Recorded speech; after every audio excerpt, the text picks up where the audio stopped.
आप देख रहे हैं लाइव इंडिया हर पल।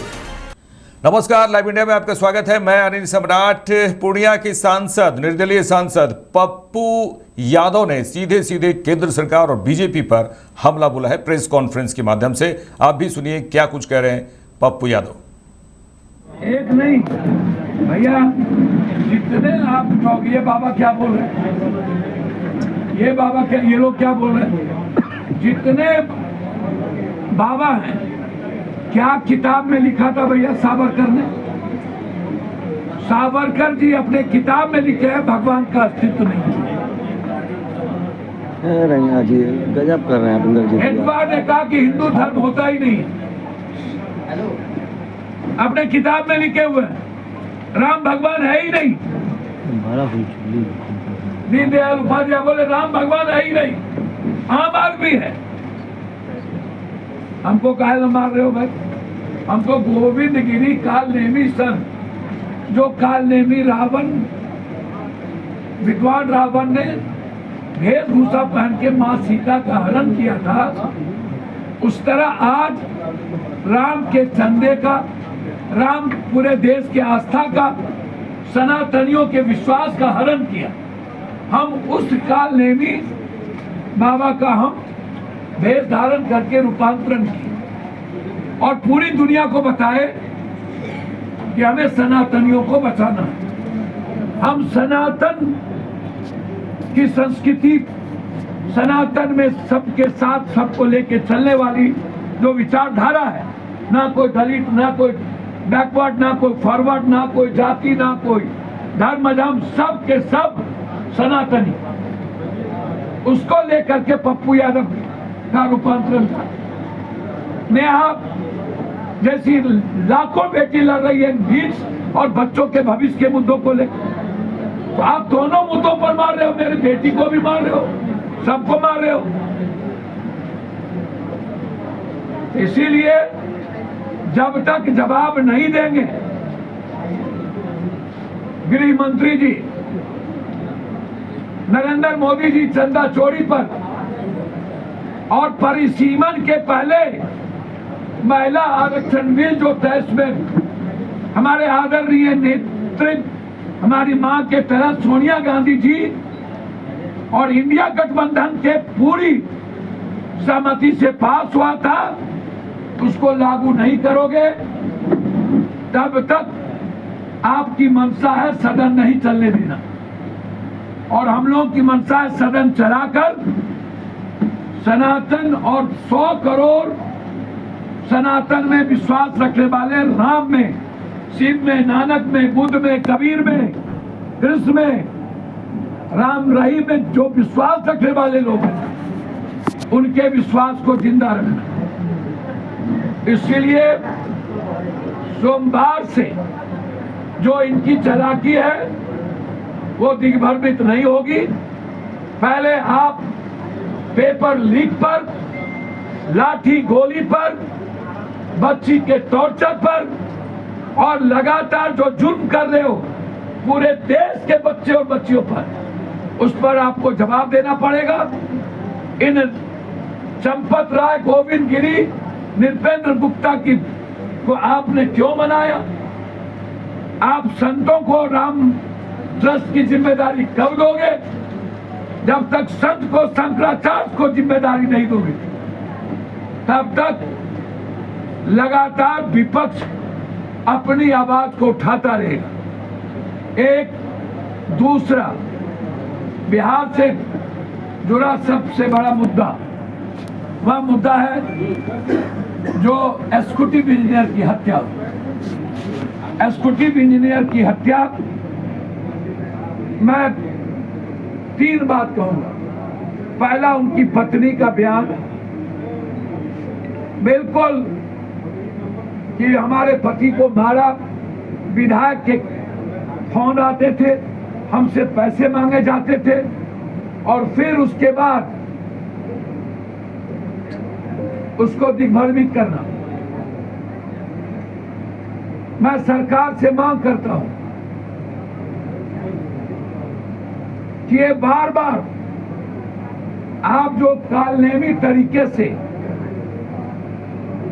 अपने माफिया अपराधी, अपने नेता की गलत अपराधी प्रवृत्ति को आप क्यों बचाना चाहते हैं? आप अपने सरकार के में जो अपराधी है उसको क्यों बचाना चाहते हैं?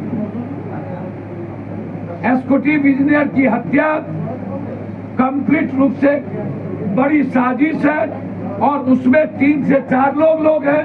पोस्टमार्टम में कई जगह चोट है। एक ड्राइवर, किस आधार पर ड्राइवर को आप कहोगे?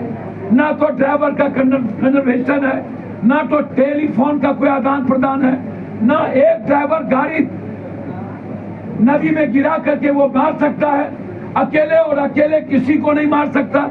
यदि ड्राइवर की हिस्सेदारी होगी तो निश्चित रूप से उस मर्डर में ड्राइवर के साथ और भी लोग होंगे। वो 3 से 4 लोग कौन है? सरकार यदि पैसे की ताकत या उस परिवार को डराकर केस खत्म, ये सुप्रीम कोर्ट इसको कभी स्वीकार नहीं किया है। 8 करोड़ रुपया देके किसी की हत्या को आप डायलूट नहीं कर सकते। यदि कोई 8 करोड़ रुपया अपने जीवन के लिए मांग रहा है, वो उसकी स्वतंत्रता है। हम उस दिन गए थे, उन्होंने मुझसे कहा, कही थी उसकी पत्नी ने। मैं सरकार से पूछना चाहता हूं, जब आप 1 रुपया भरत तिवारी के परिवार को दिए नहीं, मेरा चैलेंज है कि भरत तिवारी के किस अकाउंट में, शहीद भरत तिवारी के अकाउंट में 50 लाख रुपया डाला गया।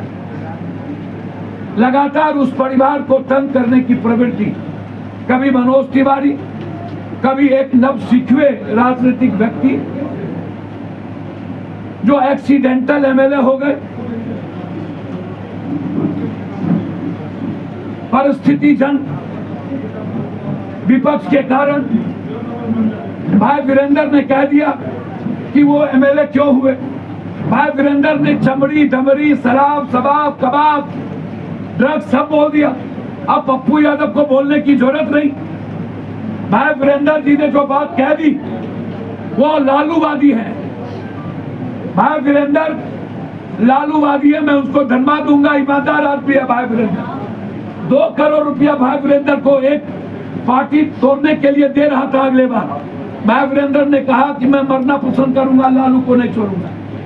और यदि भाई वीरेंद्र ने कहा यादव मुसलमान का वोट डायलूट क्यों हुआ, क्यों गए, और वो नवसिखवे कभी नीच के बच्ची के साथ दूरतई दुष्टई, कभी भरत के परिवार ने तो कहा हमको इस्तेमाल किया गया, हमको बुलाया गया और कह दिया हमसे मिलने आए, 1 रुपया मदद तक नहीं की, फिर हमारा फोन तक नहीं उठाया।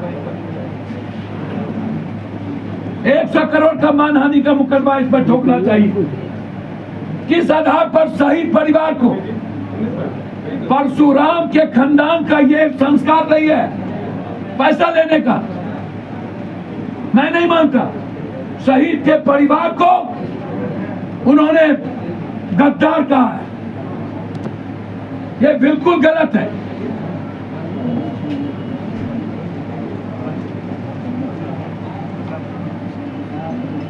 अब इसका कम्बल छीन लिया। हमारे नेता प्रेमचंद सिंह जी कह रहे हैं इस केस को डायलूट किया है उसके साले ने। हमसे वो कह रहे हैं, मेरे वीडियो में देख लीजिए, आप अपने बच्चों को मत आने दो बिहार, हम इस जन्म में बिहार नहीं आने देंगे। ना ही मैं अपने पूरा परिवार को लेकर बिहार से जा रहा हूं। उसका भाई और मेरे वीडियो पर क्या बोल रही है उनकी पत्नी, सही जांच करवा दीजिए। अब क्या कर रही है कि ड्राइवर ने मारा। जो भाषा सरकार बोल रही है वही भाषा वो बोल रही है। मेरा क्लियर है, एग्जीक्यूटिव इंजीनियर की हत्या विधायक करवाया या नहीं करवाया, ये पप्पू यादव का सवाल नहीं है। पहले विधायक का नाम उनकी पत्नी ने ली प्रेमा फैसी में, और आप 1 घंटे के अंदर आपने यह कैसे कह दिया कि ड्राइवर ने मार दिया। आपका कौन सा एफएसएल, कौन टेक्निकल सेल ने आपको कह दिया? जब पोस्टमार्टम नहीं आया, जब कोई सीसीटीवी फुटेज नहीं हुआ, आधार क्या था आईजी साहब का? वो अच्छे अफसर हो सकते हैं, लेकिन वो सरकार के दबाव में बात किए। आधार क्या था? 1 घंटे 2 घंटे के अंदर खुलासा कर रही। आप इंतजार करते, आप पोस्टमार्टम रिपोर्ट आने देते, आप सीसीटीवी फुटेज को निकालते, आप 5 किलोमीटर के रेडियस पे फोटो सीसीटीवी फुटेज निकालते हैं। एसक्यूटिव इंजीनियर साहब का टेलीफोन का कन्वर्सेशन का आदान प्रदान देखते, उसका पूरा कॉल डिटेल निकालते, जहां पर उनकी घटना घटी है वहां कौन कौन मोबाइल का लोकेशन है, आप वो निकालते। ना तो आपने मोबाइल लोकेशन निकाला, ना तो उनके आदान प्रदान कॉल डिटेल निकाला, ना तो सीसीटीवी फुटेज निकाला, ना पोस्टमार्टम हुई। 2 घंटे के अंदर ड्राइवर ने मार दिया, ये आप कैसे कह सकते? मैं उस परिवार को कहा कि आप सरकार से पैसा नहीं लो, पप्पू यादव 1 करोड़ रुपया देगा। मैंने तो कहा पूरे भारत के जीएनजी को 50-50 हजार रुपया जो परिवार मरे हैं उसको, और 25,000 जिसको तंग किया गया उसको। जितने ऐसे परिवार हैं, 1 सप्ताह के शुक्रवार के पहले सबके घर में पैसा। जंतर मंतर पर जितने दुकान को लूटा है, सबकी मदद पप्पू यादव की तरफ से 50-50 हजार। लोग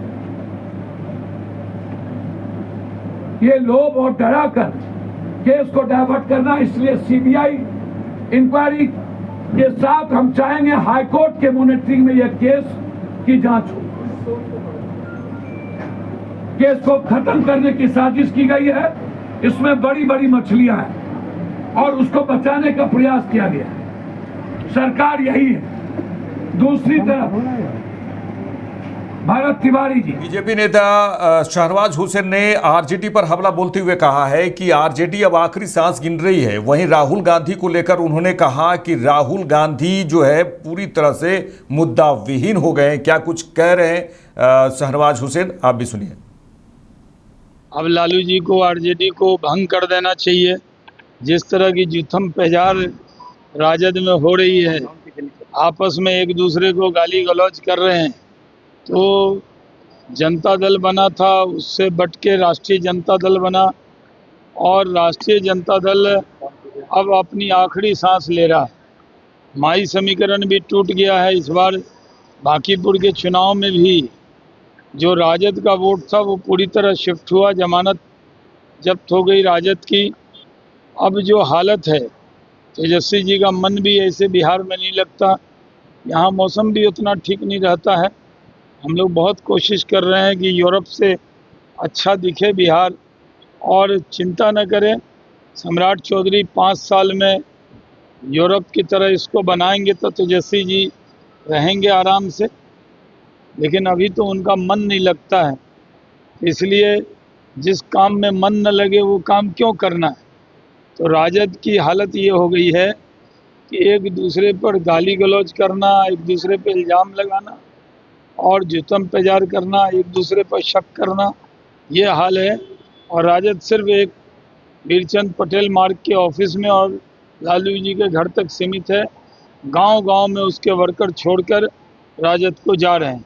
सर प्रधानमंत्री जी आज आए कि उन्होंने छात्रों से कहा कि आपके अंदर जो क्यूरियोसिटी है उसको मरने मत दीजिए, उसको जिंदा रखिए। देखिए, प्रधानमंत्री जी आजकल युवाओं से बहुत बढ़िया संवाद कर रहे हैं। आज भी उन्होंने संवाद किया और उनके मन में जो क्यूरियोसिटी है उसको कहीं से भी उसको मरने ना दें, उन्होंने कहा है। दूसरी बात यह है कि जब आज सर्वे हुआ तो जो युवा है उसकी पहली पसंद आज भी नरेंद्र मोदी जी हैं। युवाओं के दिल में बसते हैं मोदी। सर, तेजस्वी यादव पर डीजीपी को मुलाकात की तो उन्होंने कहा कि बिहार में लॉ एंड ऑर्डर की स्थिति काफ़ी खराब है। आज दिनारा गए जहाँ एक परिवार की व्यक्ति की हत्या कर दी, लॉ एंड ऑर्डर को लगातार प्रभावित। बीच में जब यूरोप थे तब भी कई हत्या हुई थी, तो वहाँ तो नहीं गए, तो यूरोप में थे। अगर कहीं हत्या हुई है तो उस पर कार्रवाई होगी। लॉ एंड ऑर्डर ठीक है, लेकिन अगर किसी निजी कारण से, रंजिश से, जमीन विवाद से कोई हत्या हो जाती है तो उस पर सरकार चैन से नहीं बैठती है, काम करती है और काम करेगी। झारखंड में जिस तरह से स्टूडेंट प्रोटेस्ट कर रहे हैं, देखिए, झारखंड में जो प्रोटेस्ट हो रहा है वो कांग्रेस और झारखंड मुक्ति मोर्चा की सरकार के खिलाफ हो रहा है। राहुल गांधी प्रयागराज की तो चिंता हो रही है, जंतर मंतर के छात्र थे वहाँ भी नहीं गए थे वो, और वो झारखंड भी नहीं जा रहे हैं, सिर्फ राजनीति करना चाहते हैं, अपनी डफली बजाना चाहते हैं। सबको मालूम है कि राहुल गांधी जिस तरह की राजनीति कर रहे हैं दोहरा मापदंड है, इसीलिए इस तरह की राजनीति कर रहे हैं। यहाँ कोहरा पे वहाँ स्याही फेंक दी गई है। देखिए, E20 जो इथेनॉल बनता है पूरी दुनिया में, अमेरिका में, ब्राज़ील में, दुनिया में मिक्सिंग हो रही है। यहाँ पर राहुल गांधी मुद्दा विहीन हो गए हैं, क्योंकि नरेंद्र मोदी जी ने पेपर लीक पर बहुत बड़ा बिल बनाकर इन लोगों का मुंह बंद कर दिया है, तो कोई मुद्दा नहीं मिल रहा है। तो अरविंद केजरीवाल और राहुल गांधी के अंदर इस बात की होड़ है कि E20 पे कौन बातचीत करेगा। देखिए, बिहार में बांकीपुर में जब प्रशांत किशोर जीते हैं तो यहाँ जो उनकी जीत हुई है वो ठीक है, उनको मुबारक हो। विधायक के तौर पर उनको काम करने का 5 साल मौका मिला है, 4 साल उनको काम करना है। लेकिन जिस तरह की बातें वो माननीय मुख्यमंत्री सम्राट चौधरी जी के बारे में बोलते हैं वो अन्यायपूर्ण है। एक पिछड़ा का बेटा, युवा मुख्यमंत्री, सबसे कम उम्र का मुख्यमंत्री बिहार को मिला है, जो दिन रात बिहार की सेवा में लगा है। और कोई पिछड़े समाज से अगर कोई नेता पद पर बैठता है उसको इस तरह रोज़ अपमानित करना, रोज़ उनके बारे में नर्गल बयानबाजी करना, ये बहुत दुखद है।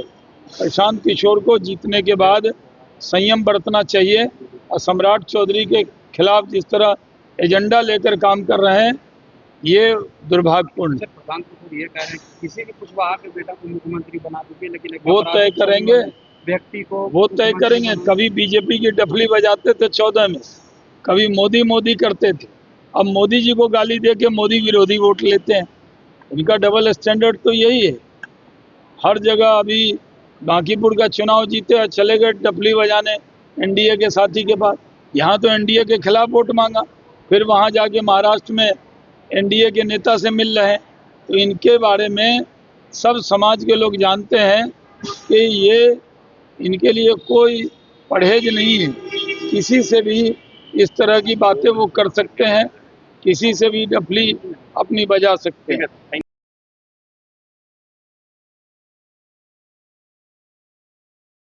के बापू सभागार में एक दिवसीय सम्मेलन का आयोजन किया गया, जिसमें सीएम सम्राट चौधरी भाग लिए। और आपको बता दें कि राज्य के उन्होंने कहा है कि राज्य में बेहतर रोजगार और आर्थिक अवसर उपलब्ध हो सकेंगे। उन्होंने मंच से कई बातें कही हैं। इस सम्मेलन में बिहार के अलावा झारखंड, पश्चिम बंगाल और उड़ीसा के प्रतिनिधियों ने हिस्सा लिया। कार्यक्रम में मानव तस्करी पर प्रभावी रोक लगाने, पीड़ितों के पुनर्वास और विभिन्न राज्यों के बीच बेहतर तालमेल स्थापित करने को लेकर चर्चा हुई। सम्मेलन में मुख्यमंत्री सम्राट चौधरी, सुप्रीम कोर्ट के न्यायमूर्ति ए अमानुल्लाह, पटना हाईकोर्ट के न्यायमूर्ति राजीव रंजन प्रसाद, गृह विभाग के वरिष्ठ अधिकारी, बिहार के डीजीपी सहित न्यायपालिका और पुलिस विभाग के कई आला अधिकारी मौजूद रहे। कार्यक्रम के दौरान मुख्यमंत्री सम्राट चौधरी ने बिहार में होने वाले संभावित बड़े निवेश का भी जिक्र किया। उन्होंने कहा कि राज्य में निवेश को लेकर लगातार प्रयास किए जा रहे हैं और निवेशकों की ओर से स्टील और न्यूक्लियर प्लांट जैसे बड़े क्षेत्रों में निवेश की सहमति मिलने की बात सामने आई है। मुख्यमंत्री ने कहा है कि आने वाले दिनों में बिहार में बड़े स्तर पर निवेश होने की संभावना है। उन्होंने कहा है कि राज्य में उद्योगों के विस्तार से रोजगार के नए अवसर पैदा होंगे और बिहार के लोगों को अपने ही राज्य में बेहतर रोजगार और आर्थिक अवसर उपलब्ध हो सकेंगे। यह आज़ादी के पहले जो बिहार था उस पूरे बंगाल, झारखंड, उड़ीसा सब मिलकर हम लोग चिंतन कर रहे हैं और इसमें कहीं दो मत नहीं है कि बच्चों का गायब होना या कोई व्यक्ति भी गायब हो, यह सरकार के लिए सबसे बड़ा चिंता का विषय है। कोई स्वयं यदि बाहर जाता है तो लौटने की उम्मीद रहती है, लेकिन कोई किसी को यदि गायब किया जाता है तो उसके लौटने की उम्मीद परिवार को कम होती है और तब सरकार और न्यायालय की आवश्यकता पड़ती है।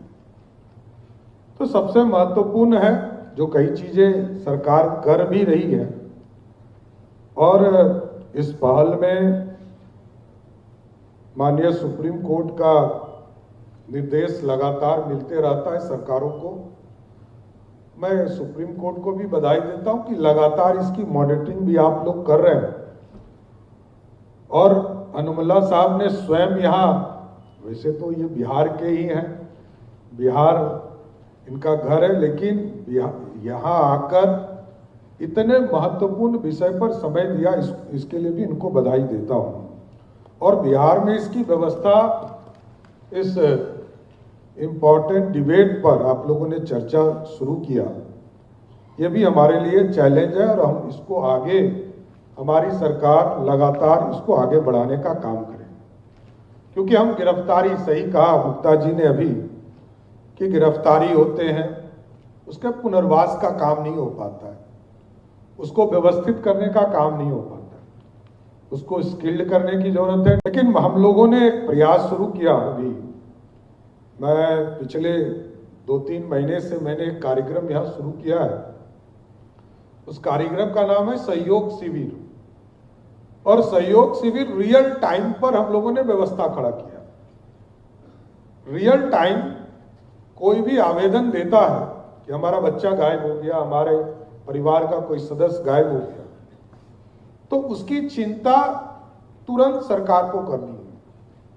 30 दिन में यदि थाने में एफआईआर हुआ और आवेदन प्राप्त हुआ हम लोगों को भी, तो 10 दिन के अंदर यदि कोई कार्रवाई नहीं हुआ तो 11वें दिन मेरे कार्यालय से, मुख्यमंत्री कार्यालय से एक नोटिस जनरेट होकर ऑटोमेटिक उसके पास चला जाता है। लोगों को ही दूसरा नोटिस देना पड़ा। और तीसरा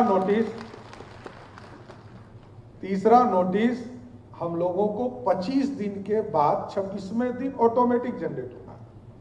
अभी तक 4 अफसर हिम्मत दिखा पाए हैं कि जो ये तीसरा नोटिस ले पाए अभी तक, लेकिन कोई पदाधिकारी कर्मचारी ऐसा नहीं मिला जिसने 30 दिन पूरा किया हो। 30 दिन पूरा होने के बाद 31वें दिन ऑटोमेटिक उसका सस्पेंशन लेटर उसके हाथ में चला जाएगा। उसके बाद कोई सुनवाई उनकी नहीं होनी। तो इसका लगभग 6 लाख से अधिक आवेदन प्राप्त हुए और 5.5 लाख से अधिक इसको हमारी सरकार ने निष्पादित भी कराया। कुछ दिनों के बाद मैंने यह महसूस किया कि कुछ लोगों ने कहा कि ये डीएम साहब का अधिकार है, वीडियो ने ऑर्डर कर दिया। किसी ने, एसडीओ ने कहा कि ये एडीएम के लेवल पर इसका निर्णय होगा, और इसको ट्रांसफर कर दिया और कहा कि हमने निष्पादित कर दिया। तो मैंने फिर इसको जोड़ा। मैंने कहा कि यदि वीडियो ऑर्डर करेंगे तो उसकी समीक्षा एसडीओ करेंगे, एसडीओ ने ऑर्डर किया तो डीएम करेंगे, डीएम ने किया तो कमिश्नर करेंगे, और कमिश्नर ने किया तो सेक्रेटरी करेंगे। और यदि बिहार में कहीं किसी को न्याय नहीं मिला तो दूसरे मंगलवार को मुख्यमंत्री स्वयं उसकी बात को सुनेंगे। तो मैं सुनता, 129 लोगों का पिछले बार आवेदन आया। इस बुलेटिन में इतना ही। देश दुनिया की तमाम खबरों के लिए देखते रहिए लाइव इंडिया। नमस्कार।